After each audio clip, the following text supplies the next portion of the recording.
Welcome into the Soft Verbal Podcast presented by Dead Soxy. I'm Neil McCready. Zach Berry with me here as well today. It is Thursday, December the 10th. Hope you are having a great week. Hope you have a great weekend. A lot of recruiting going on, 6 days away from the start of the early signing period. We'll talk to Zach about a lot of that stuff and more here in just a minute. I do want to tell you we're brought to you by Dead Soxy. It's deadsoxy.com, DEADSOXY.com. If you missed the BOGO right there at the holidays, it's okay.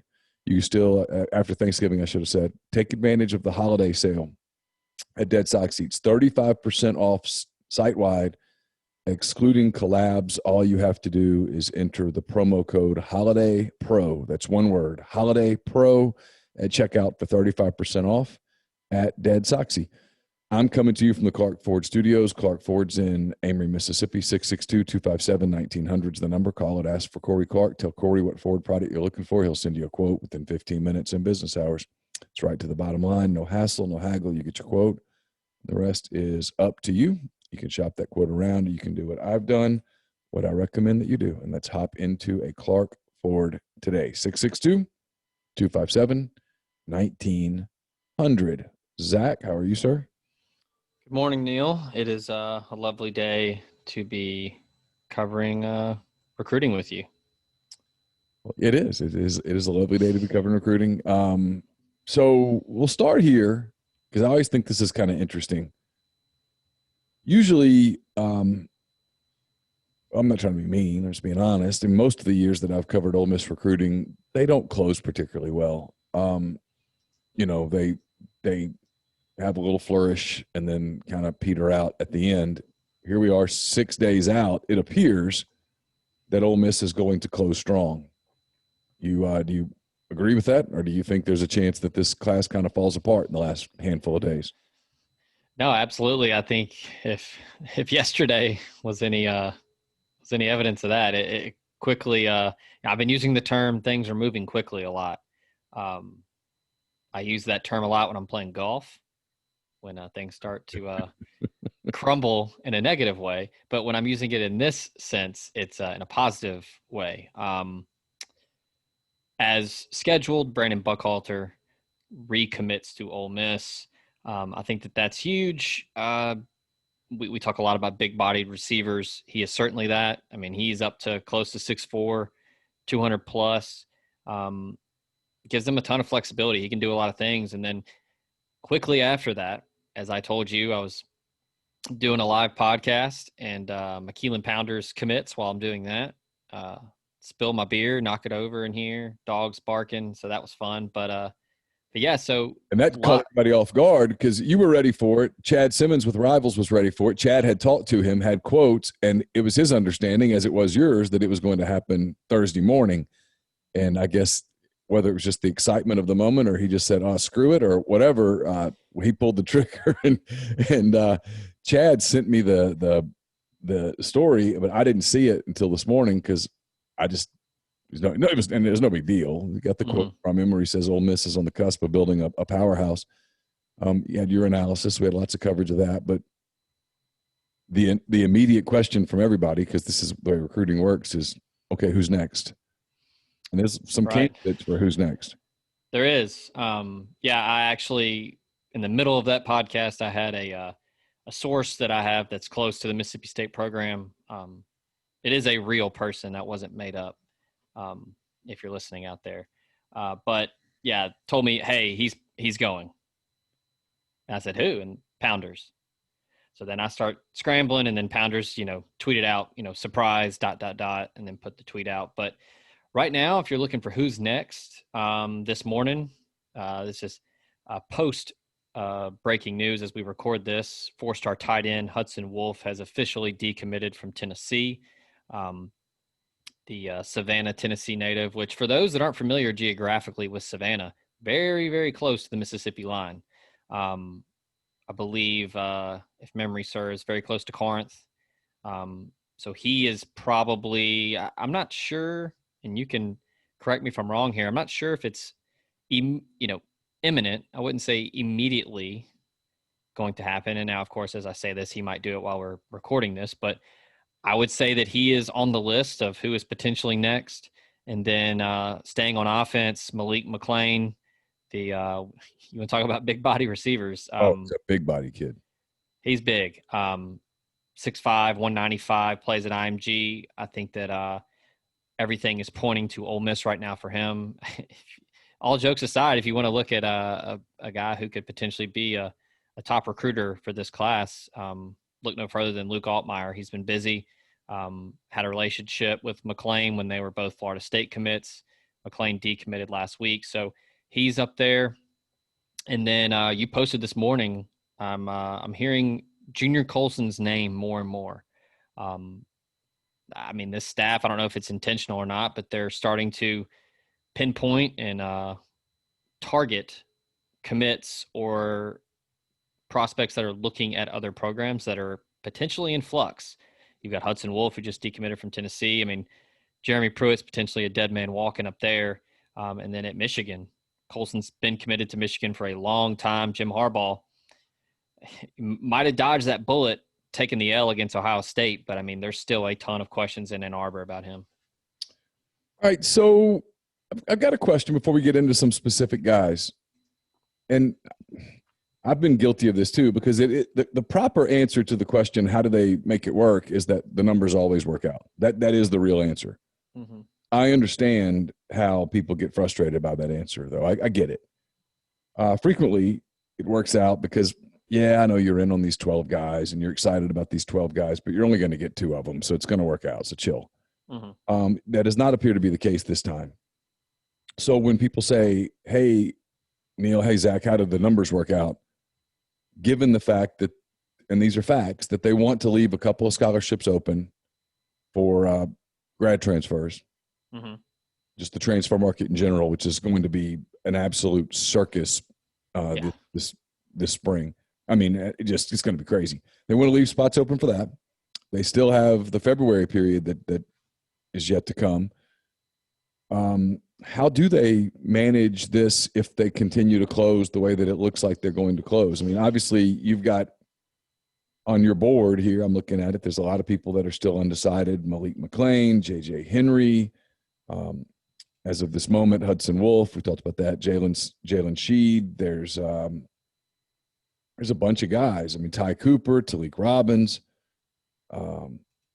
Christian Burkhalter, Trevin Wallace, Junior Colson. I mean, you know, and obviously they're not getting all of those guys. Markevius Brown, they're not getting all of those guys clearly, but there's not room for, but how many? And I mean, if you had to guess, like just a rough number, is it 7, 8 guys that are still out there that they would take in the early period?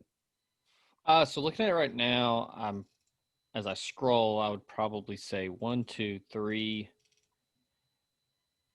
4, 5, 6, 7 tops. Okay. I don't think they could do 7 more, because if you look at February, you've obviously got the whale, Taiwan Malone. Now the numbers will always work out for Taiwan Malone. Yeah, the numbers work out for Taiwan Malone. They work out for a Junior Colson. They work out for a Malik McLean, a Deion Smith. Those numbers work out for those guys like that. My point is that when we say that, it you don't just keep adding. There has to be some subtraction. Yeah, and I think they're gonna have some conversations with some guys, and they're gonna talk. You know, a guy like Taiwan, slated to sign in February, Taiwan could sign in December. Now, I'm not alluding to them talking him into that or him doing it. I don't know. Taiwan, very, very quiet young man, doesn't talk much, and I haven't spoken with him in quite some time. But you know, he could sign in December and then just enroll in June, because he's obviously wanting to stay up at Bergen Catholic and play his final season of baseball. But he could sign early, so they would love to go ahead and get him signed so they can know the number they're working with. But yeah, they're going to have some conversations on, you know, yeah, the numbers work out for a guy like Junior Colson, a guy like Taiwan Malone. You know, Brandon Jennings may be still out there, committed to Michigan. We talked about the flux there in Ann Arbor. If a guy like that picks up the phone and calls and says, hey, coach, I want to come to the SIP, hashtag whatever, you got to take them. because those are impact guys that play positions of need. So they're going to have those tough conversations in the war room and decide an actual concrete number. One of the things that I know, I shouldn't say I know it. I've heard it from enough people to believe it. Kiffin believes there are going to be impact players in the transfer portal. And with this one-time no penalty transfer, those guys can step in and help you immediately. I think it's pretty obvious that Lane Kiffin doesn't look at this as some 4 to 6 year rebuild. He looks at it as, I want to win right now. I want to do this today. I'm living in this moment. So I don't think they're going to max out their 26 spots is my point. And I could be wrong. And maybe they do, and then they go in and they find more spots elsewhere. I don't really know how that works. Transfers, do they count on initials? I mean, I've got some questions about how this works. And I was listening to the SEC coaches teleconference yesterday, and it was pretty obvious that a lot of the coaches – my phone blowing up.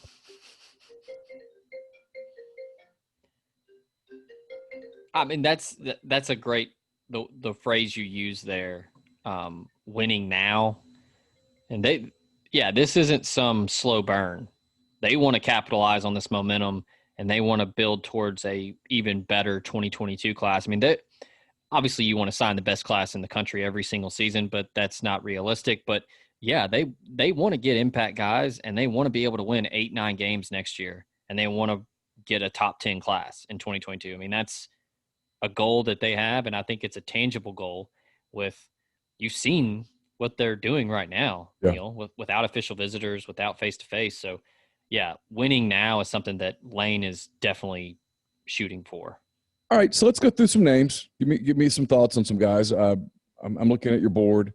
This is for the early periods. We're not really talking about guys that we're not talking about Tywan Malone here, for example, because I think it's likely that he's going to wait and sign in February. That's my guess. Deion Smith committed to LSU. I was told earlier this week that LSU looked like they had sort of held Ole Miss off. Then I was told a little bit later in the week that no, Ole Miss is making another run at it. And you look at what's going on in Baton Rouge, and it's bad, and it's got a chance to get really bad. And there are people who are today saying, hey, Ed Orgeron's not going to survive this. And I don't know that to be true. I don't know. I'm looking forward to taping SEC Football and Beyond later today, talking to Chris. Chris Landry's there in Baton Rouge. He's very connected with that program, and he will probably have more insight than you and I could give it because he's there and we're not. But anyway, as it pertains to Smith, do you hear a sense that it's moving in Ole Miss's direction, or do you think in the end LSU hangs on for another 6 days? Well, look, the program's not going to blow up in 6 days. I mean, so no. They're going to still be around on Wednesday. The NCAA, as Ole Miss fans should know well, doesn't work that fast. So Deion's got a decision to make. Sure. Well, you and I were talking earlier before we started, and I told you about a tweet that went out that was probably not the best choice of words for Eddie O. It's Brooks Kubina. And I'm looking, you're familiar with Brooks? Yeah. Oh, for the Advocate. So Ed said that the key to next year will be graduate transfers who can come in and contribute immediately. So now you and I were talking about it, and I said, yeah, it's something that you say in your staff meetings. You tell people around you. You don't tell that to media because that can be spun in a very negative way. Is that a nice way of saying that they're going to purge? Possibly. Are they going to revamp their entire roster? Maybe. But in regards to Deion, you and I are kind of hearing the same thing. Ole Miss is still trying to get him in this class, but I think he ends up signing with LSU in the end because regardless of what's going on in Baton Rouge, they're still able to put guys in the league at that position, and that's the ultimate goal. I mean, before he opted out, Terrace Marshall was still putting up huge numbers. Yeah. And I think that's something that's going to resonate with Deion. He can probably look at the roster right now and, be able to see, hey, I could probably come in and compete right away. Yeah, their roster's quickly getting depleted. Malik McLean, you've talked about him a little bit. That sure sounds like Ole Miss to me. It does.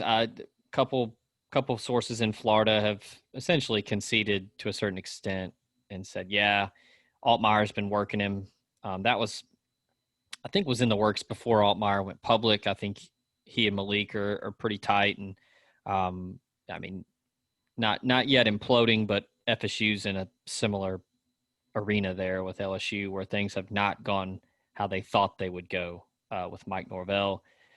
I think Malik, I don't know if he'll wait until next Wednesday. It doesn't really matter at this point. It's only 6 days away. But, yeah, I think all signs point to Ole Miss there. And then J.J. Henry, who's the slot receiver from McKinney, you and I talked about him a week ago. I think this was one of the few where I actually scooped you on one. You're hitting about 99% on the beat Neil on the scoop deal, but I think I got this one. Yeah, you did. I'm told it's done. I'm told this is done, which leads me into a question. They would not take all three of those guys, right? They're not going to take 5 receivers. They already have Braylon Brown and Buckhalter. They're not taking Smith, McLean, and Henry. So if Smith were to come, they'd have to start making decisions, right? Yeah, and this is where we kind of talk ourselves in circles where it's the numbers always work out, but then it's, well, I don't know if they can take all 3 because they need some defense. Yeah. I do think they have to get some legitimate receivers in this class because it's about time to reload that room. Elijah Moore's leaving after this year, and that's what they're selling Henry on. Hey, you can come in and be the next Elijah Moore. Similar build, similar skill set, puts up big numbers in 5A Texas football. So, yeah, as of right now, yeah, I hadn't heard much about him. He was pretty quiet, and Baylor and Texas were on him early. He got the Texas offer, and that was something that resonated with him.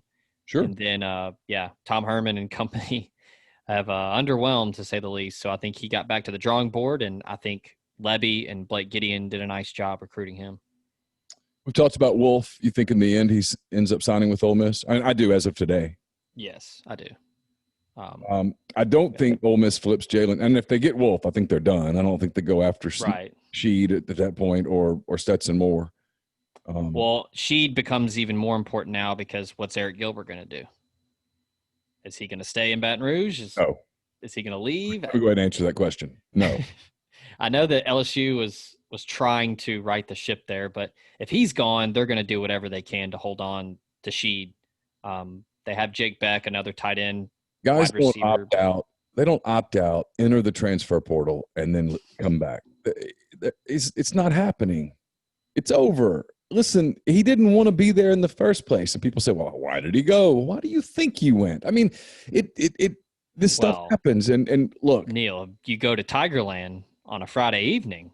You've got to be able to make sure that when you bring kids in, that's why I've talked about this when coaches bitch and moan about the transfer portal.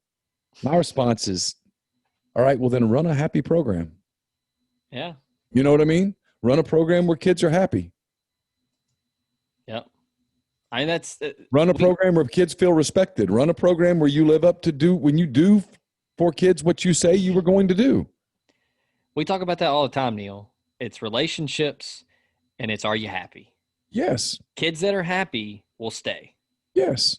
Always. Every time. And he's not happy. And they might leave at the end of the year. They might go into a meeting with the coach and say, hey, look, like Grant Tisdale's an example of this. Mm-hmm. Grant's a great kid. Everybody at Ole Miss respects Grant. He might walk in and say, hey, coach, I mean, obviously it's not working out. I need to get someplace. And, okay, that happens. That's football. But when you see 16 kids opting out of a season, quitting on their teammates, they're miserable. Well, That's happening there. I mean, you don't see that happening at Ole Miss, for example. Kids aren't opting out in mass in the middle of a year. They're not quitting on their teammates. Well, a perfect example of this made headlines on Twitter. Devontae Kincaid. He and Ryan Buchanan both knew they were never going to play. You had Bo Wallace and you had Chad Kelly there. You were not QB1, but they stayed Buchanan never left. Kincaid finally left because he wanted to go play.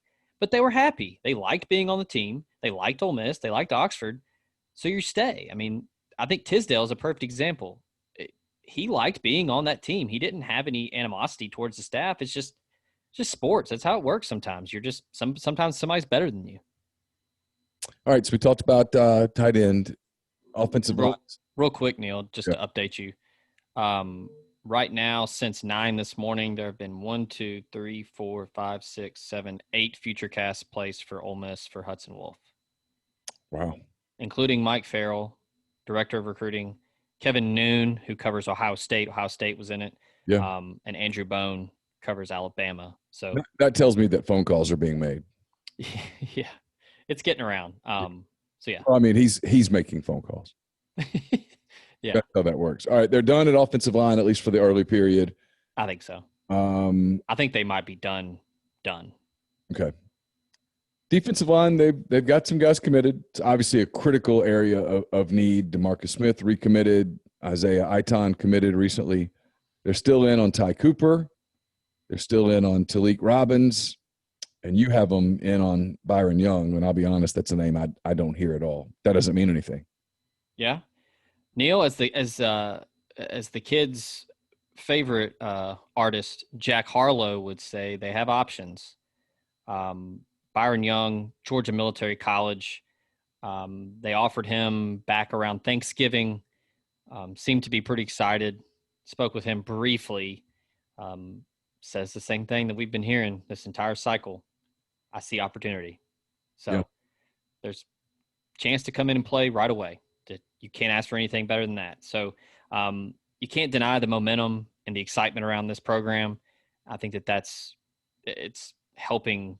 I mean, it's a huge magnet that players are just being drawn to. Ty Cooper is just, look, if anybody says they got a read on him, I would venture to say they're lying.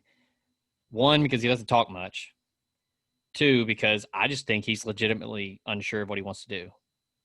And I think it's, everybody, it's what a cliche. Like he's torn.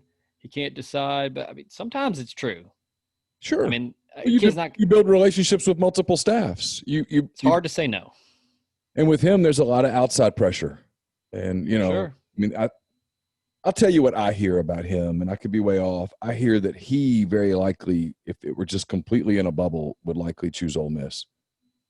But Yeah. the pressure outside of him, family, and look, everybody goes, "Oh, I know what you mean." I'm not naive. I'm not saying that stuff doesn't happen, but I'm also saying that it gets more complicated than that. There's a lot of Mississippi State pressure on him. And I think he has a good relationship with Mississippi State. I think he likes Mississippi State. I think he likes Ole Miss. You know what I mean? I mean, so if you made me bet on this one, I think I'd bet Mississippi State. Yeah, and You'd bet Ole Miss, right? As of today, I would bet Ole Miss. Okay. But 6 days is an eternity in recruiting.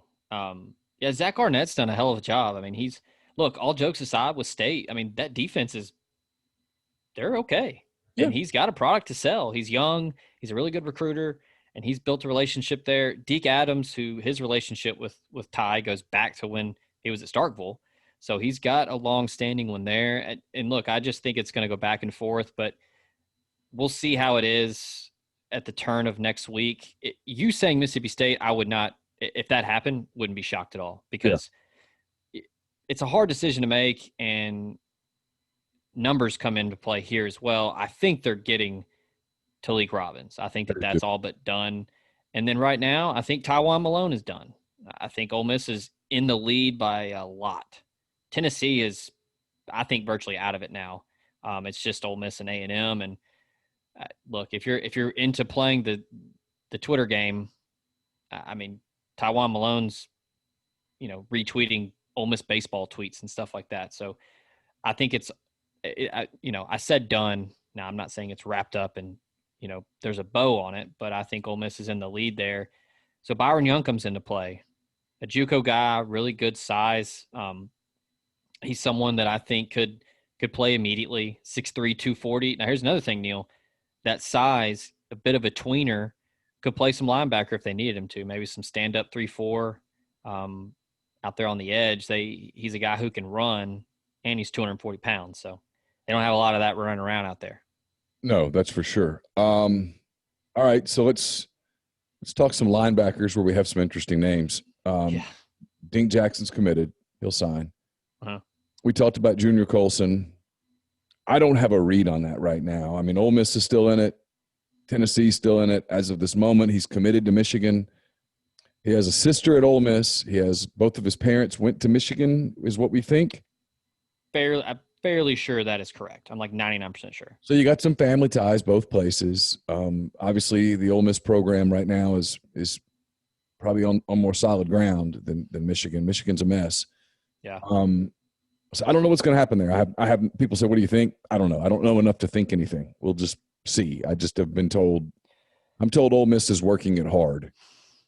Yeah, and they're giving him a lot to think about. Ole Miss has looked good on the field this year. They've competed in every single game, and again, immediate playing time. And it helps that they're recruiting. Kendrick Breedlove is already committed. He's from Tennessee. And then now it looks like they're poised to get Hudson Wolf, who's also from Tennessee. I think I'd have to look. I think Junior Colson plays on National Playmakers Academy with those two guys, 7-on-7. I'd have to check it. Right.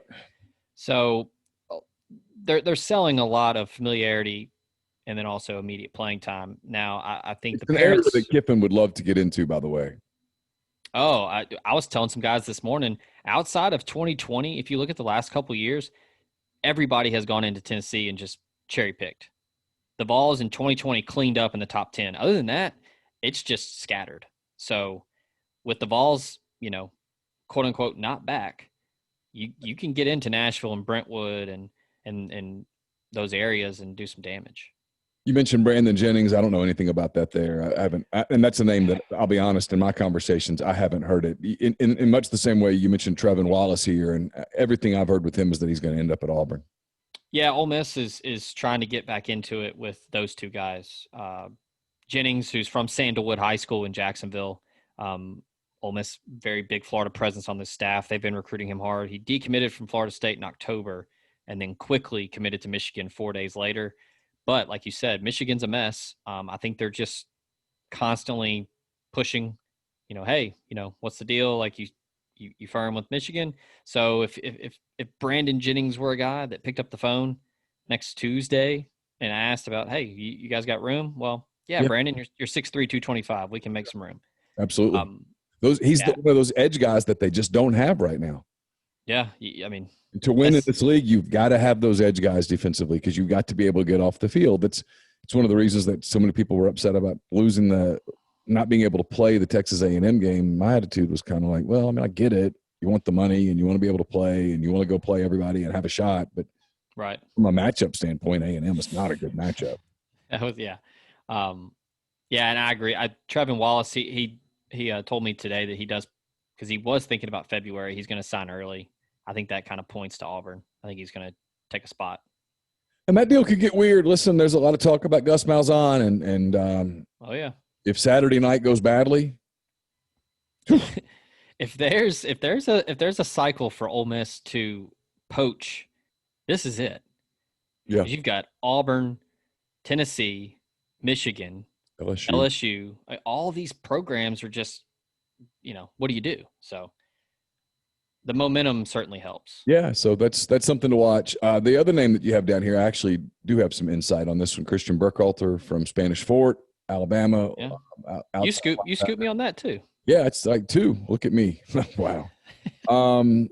Yeah, so he's committed to Oregon. I don't think he's going to Oregon. I'll be honest. I don't think that's happening. He's a guy who could end up playing defensive end. He could end up playing tight end. He could end up even being sort of an H-back kind of guy. He's really athletic. Mm-hmm. Could do a lot of different things. Had a somewhat disappointing season at Spanish Fort this year. Was not as impactful defensively as I think they had hoped. But regardless, is a lot of raw material there to work with. Yeah. Hard to teach 6'5", 225. Yeah, almost impossible. I know UCLA and he have been talking a lot. Mm-hmm. Yet there's a distance issue with Oregon that I think exists with UCLA as well. Having done the flight from Mobile to Los Angeles a couple of times, it's it's a haul, and I wouldn't want to drive it. And there's Ole Miss, and yet I've not gathered that there's just massive momentum there. But I think there's some.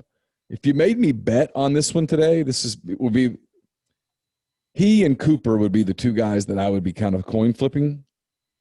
And while Okay. I think I'd edge my coin on Cooper towards State, I think I'd edge my coin on Burkhalter towards Ole Miss. But I mean, Zach, I'm talking 51-49 on both of these guys. I mean, if you're saying, well, you can't pick 50-50, okay, well, can I pick 51-49? And if the answer is yes, I'm like, okay, well, that's where I'll go. I mean, I think it's super close on Burkhalter, but I think I'd lean towards Ole Miss.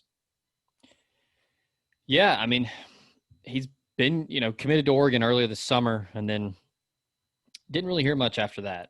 He seemed pretty solid and firm with Oregon. And then look, now they're not in as bad a shape as the programs we mentioned earlier, but Oregon's disappointing a little bit this season.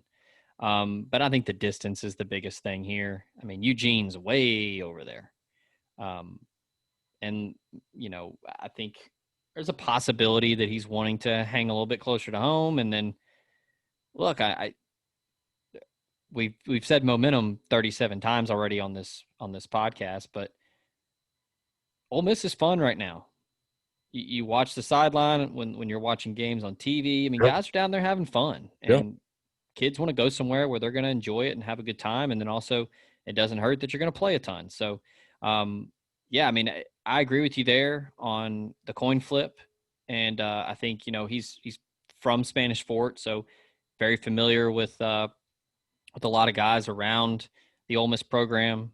Ole Miss recruits Alabama a lot. And then it certainly helps that you've got a guy like Trey Washington in this class that Christian is familiar with on the 7-on-7 circuit and playing against him in high school and all of that. And yeah, I mean, Derek Nix is from Alabama. They recruit the state a ton. So yeah, I wouldn't be too shocked if he ended up in this class. And he is signing early, so that's another thing. Clock's ticking for him. Defensive back, I know, was a major area of concern going into the season. It was an area of emphasis on this recruiting class. It will be an area of emphasis in the transfer portal. It will be an area of emphasis in 2022. It's got to be rebuilt. And they're off to a really great start. You talked about Breedlove, who is one of the higher-ranked players in this class, Tyshim Johnson as well, DeMarco Williams, Trey Washington, Elijah Sabatini, reaffirmed. So they're really down to the one guy, Markevius Brown, originally from Pahokee, I think. He's at IMG. Miami's in it, but I think this is an Auburn Ole Miss thing, and Yeah. I think as of today, it's Ole Miss. I don't. It might depend on how some other things fall. Yeah, I'd be close to say this one's done. I think Ole Miss has really stayed on him. Terrell Buckley has not stopped recruiting him throughout the whole process. It looked like he was going to go to Miami, and earlier this summer, everybody just I can't speak for everyone. I think they might have pulled back a little bit and just kind of assumed, well, he's going to go to the Canes, but they like him. Not the big 4-star that everybody would probably want, but he runs well. He's savvy, and he's played a lot of high school football, and he's played a lot of really good competition being down at IMG. Not just on game day, but in practice. I mean, he's going up against 4 and 5 stars every day. Buckley and this staff really like him, and yeah, as of today, I'd say he's going to sign with Ole Miss next week. Interesting. All right. Well, we'll wrap it there. It's pretty thorough review of what's gone on, a preview of what's to come. I have a belief that once you get to about Sunday of this week, you can pretty much wait till Wednesday. If guys make it to Monday or Tuesday, they usually don't do an announcement on the day before signing day. They just go ahead and wait till signing day. We'll have coverage of signing day on Wednesday. We'll have coverage. Obviously, Zach's done a bang up job. I was just in the admin. You've got what I think. Let's see. I'll refresh. I'll tell people how many stories you've got ready. We've whittled it down a little bit this week. Finally, you've got 5 stories sitting in the admin. Yeah. At one point, you had like 10. It's really, you're slacking. Yeah, shout out to Brandon and McKeelan for helping you out and getting them out of the way. Yeah, it was getting pretty thick. I was like because I was going like looking for the mailbag and looking for picks, and I wrote a basketball story and I'm like trying to find it. And I'm like, if you could see it, you'd understand why I'm that way. You're like really scrolling, looking for it. But luckily there's a color code, and I know anything in red, I'm not touching. But sometimes you have to go in and edit it. And I'm always so afraid that I'll accidentally hit publish instead of save to draft. I know. Yeah, it's kind of a scary spot. Yep. Anyway, nobody cares about all that. So we'll be back. Probably what we'll do is plan to do something on Wednesday, and we'll do a review of what went right, what went wrong, what's left, and all of those things once signing day is complete on Wednesday. So that'll be at least the rough plan. If we need to do an emergency quick soft verbal, we'll do that as well over the weekend, early part of the week, whatever. So for Zach Berry, I'm Neil McCready. That does it for this edition of the Soft Verbal Podcast presented by Dead Soxy. Don't forget it's Holiday Pro is the code. Code Holiday Pro, one word, 35% off everything except collaborations at deadsoxy.com. Until next time, take care.